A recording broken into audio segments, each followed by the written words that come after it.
ধর্ষকের মৃত্যুর আগে ধর্ষিতাকে মৃত্যুবরণ করতে হয়। এটা হচ্ছে আমাদের সোনার বাংলাদেশ। একজন ধর্ষকের জীবনের মূল্যটা এত বেশি যে তাকে ফাঁসির মঞ্চে দাঁড় করা যাবে না।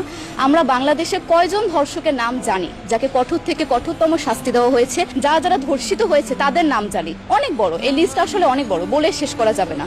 কুমিল্লার তনু, মাগুরার আসিয়া ও কিশোরগঞ্জে অষ্টম শ্রেণীর একটি ছাত্রীকে বাসা থেকে তুলে নিয়ে ধর্ষণ করা হচ্ছে। বাবার হাতে মেয়ে ধর্ষিত হচ্ছে, ভাইয়ের হাতে বোন ধর্ষিত হচ্ছে। আমরা আসলে নিরাপত্তা কোথায়? আমার মনে হচ্ছে আমরা যেন আইয়ামে জাহিলিয়া যুগে চলে গিয়েছি। মাঝে মধ্যে মনে হয় এর থেকেও খারাপ সময় আছি আমরা, কারণ ওই যুগে মেয়েরা অ্যাটলিস্ট সম্মান নিয়ে মৃত্যুবরণ করতে পারত। জন্মের পরপর জ্যান্ত মাটিতে পুঁতে দেওয়া হতো, আর আমাদের ধর্ষণ করে নির্মমভাবে তারপর মৃত্যুবরণ করতে হচ্ছে। যদি সরকার আমাদের ওই নিরাপত্তা নাই দিতে পারে, তাহলে সরকারের কাছে আমাদের অনুরোধ, আমাদের জ্যান্ত মাটিতে পুঁতে দেখ। আমরা বেঁচে থাকতে চাই না, আমরা সম্মান নিয়ে মৃত্যুবরণ করতে চাই। আমরা এই দেশে থাকতে চাই না যে এই দেশে আমাদের কোনো নিরাপত্তা নেই, যে এই দেশে রাস্তা দিয়ে হাঁটলে আমাদের মধ্যে একটা আতঙ্ক কাজ করে, কখন কি না কি হয়ে যায়। আমরা কি দোষ করেছি? আমরা কি নারী না? আমরাও তো কারো বোন, আমরাও তো কোনো বাবার সন্তান, আমাদেরও তো বেঁচে থাকার অধিকার আছে, তাই না?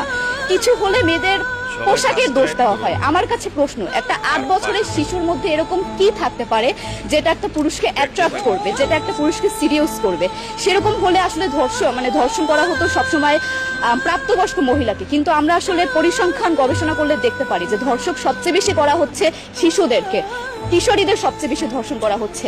দৃষ্টিভঙ্গি পরিবর্তন করুন, চিন্তা ভাবনা পরিবর্তন করুন, ধর্ষকদের আইনের আওতায় আনুন, আমাদের হাতে তুলে দেন। আমরা নিজেদের হাতে শাস্তি দিয়ে দিতে পারবো, এই সাহস আমাদের মধ্যে আছে। বেঁচে থাকার জন্য আমাদের যতটা কঠিন হতে হবে, আমরা কঠিন হওয়ার জন্য প্রস্তুত আছি। আমরা ফাঁসি চাই, ধর্ষকদের কঠোর থেকে কঠোরতম শাস্তি চাই। যতদিন না পর্যন্ত ফাঁসি দেওয়া হবে, যতদিন